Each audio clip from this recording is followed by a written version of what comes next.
대전과 세종의 어린이 친구들, 안녕하세요. 11월의 마지막 주일, 오늘도 함께 예배하는 여러분들을 주님의 이름으로 축복합니다. 특별히 오늘부터는 대림절이란 절기를 보내게 되는데요. 대림이란 기다릴 때 이 말이므로 누군가가 오기를 기다리다 라는 뜻이에요. 누가 오기를 기다린다는 걸까요? 맞아요. 바로 예수님이에요. 첫 번째는 이미 이 땅에 오신 예수님. 우리를 구원하기 위해 이 땅에 오신 예수님의 탄생을 기뻐하며 성탄절을 기다린다는 뜻이고, 두 번째는 마지막 날에 다시 오실 예수님. 부활하시고 하늘로 올라가신 예수님께서 마지막 날에 우리 가운데 다시 오실 것을 간절히 기다린다는 뜻이에요. 이렇게 크리스마스 전 4주 동안 우리를 위해 이 땅에 오신 예수님, 그리고 다시 오실 예수님을 간절히 기다리는 시간이 바로 이 대림절이지요.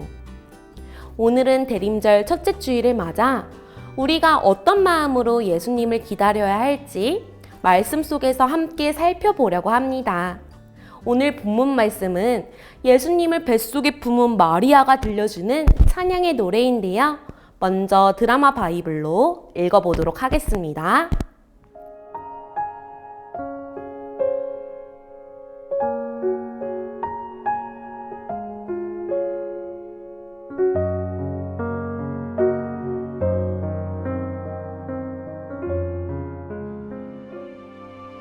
내 영혼이 주를 찬양하며 내 마음이 하나님 내 구주를 기뻐하였음을 그의 여종의 비천함을 돌보셨음이라.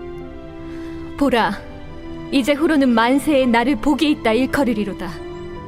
능하신 이가 큰 일을 내게 행하셨으니 그 이름이 거룩하시며 긍휼하심이 두려워하는 자에게 대대로 이르는도다. 그의 팔로 힘을 보이사 마음의 생각이 교만한 자들을 흩으셨고 권세 있는 자를 그 위에서 내리치셨으며 비천한 자를 높이셨고 줄이는 자를 좋은 것으로 배불리셨으며 부자는 빈손으로 보내셨도다. 그 종 이스라엘을 도우사 긍휼히 여기시고 기억하시되 우리 조상에게 말씀하신 것과 같이 아브라함과 그 자손에게 영원히 하시리로다. 마리아가 석 달쯤 함께 있다가 집으로 돌아가니라. 갈릴리 나사렛이란 동네에 결혼을 약속한 마리아와 요셉이 있었어요. 어느 날 천사 가브리엘이 마리아에게 나타나 이렇게 이야기합니다.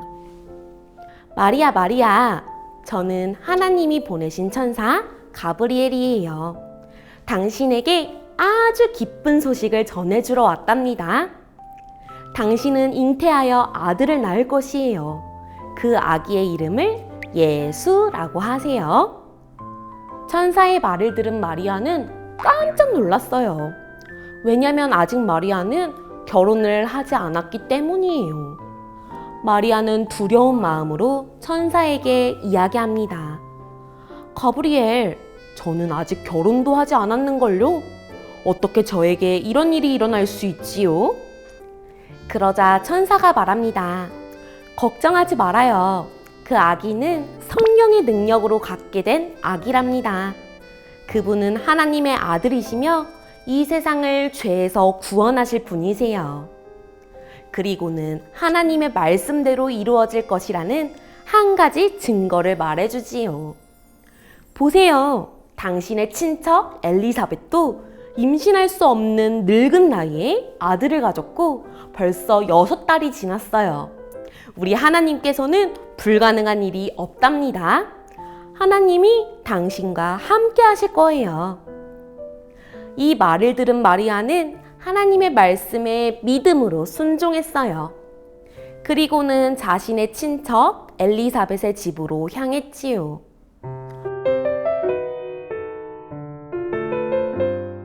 마리아와 엘리사벳이 만나는 순간 아주 놀라운 일이 일어났어요. 엘리사벳의 뱃속에 있는 아이가 춤을 추듯 기쁨으로 뛰어놀기 시작한 것이에요. 그리고 그때 성령의 충만함을 받은 엘리사벳은 마리아와 마리아 뱃속에 있는 아이에게 복이 있다고 큰 소리로 외쳤으며 마리아를 내 주의 어머니라고 부르므로 마리아 뱃속에 있는 예수님이 온 세상의 주님이심을 드러내지요. 그렇게 엘리사벳을 통해 하나님의 말씀이 그대로 이루어졌음을 확인한 마리아는요, 기쁨과 감격으로 하나님을 찬양합니다. 다 함께 오늘 본문 46절에서 48절 말씀을 읽어볼까요? 시작! 마리아가 이르되 내 영혼이 주를 찬양하며 내 마음이 하나님 내 구주를 기뻐하였음은 그의 여종의 비천함을 돌보셨음이라.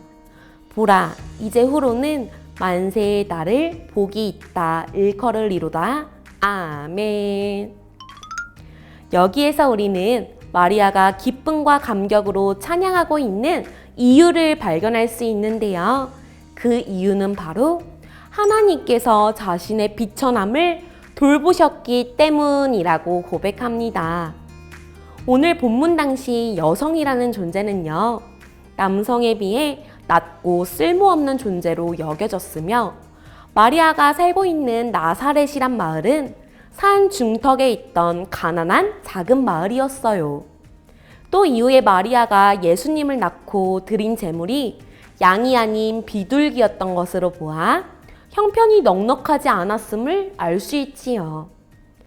그런데 하나님께서는요, 이 비천한 여인인 마리아를 돌보시고 영원히 복된 자로 불리도록 은혜를 베풀어 주셨습니다.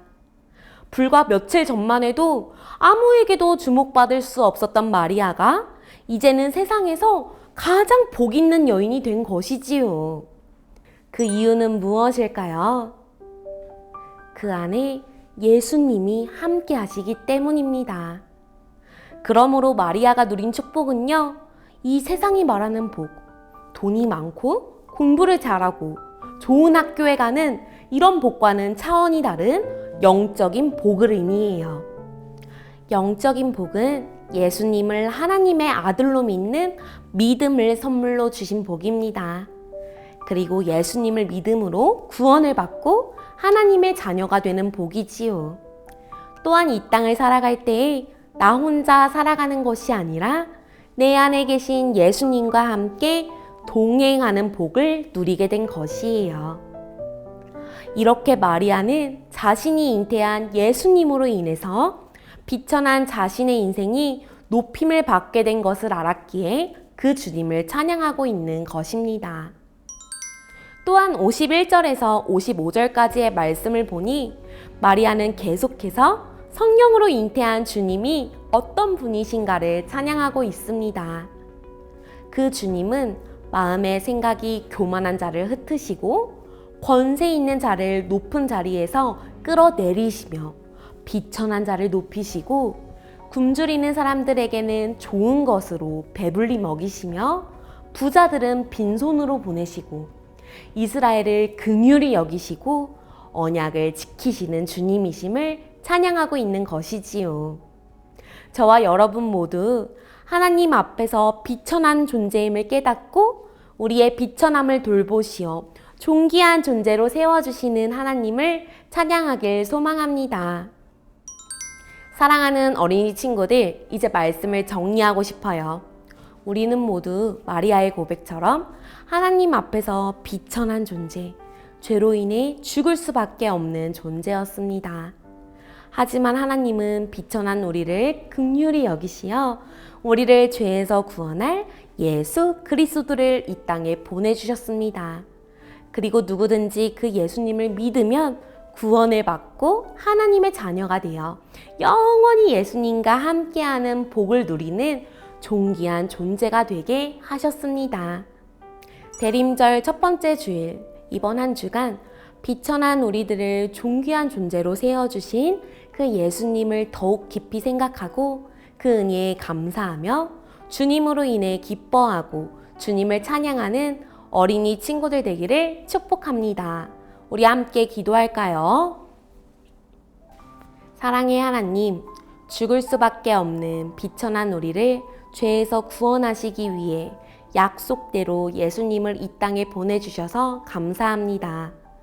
비천한 우리를 존귀한 존재로 세워주신 예수님을 기억하며 우리에게 구원의 은혜를 베풀어 주신 주님을 기뻐하고 찬양하는 우리 모두가 되게 해주세요.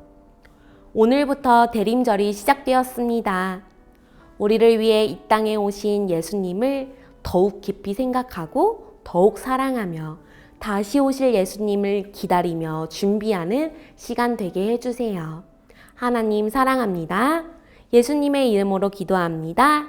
아멘. 다음 주에 만나요.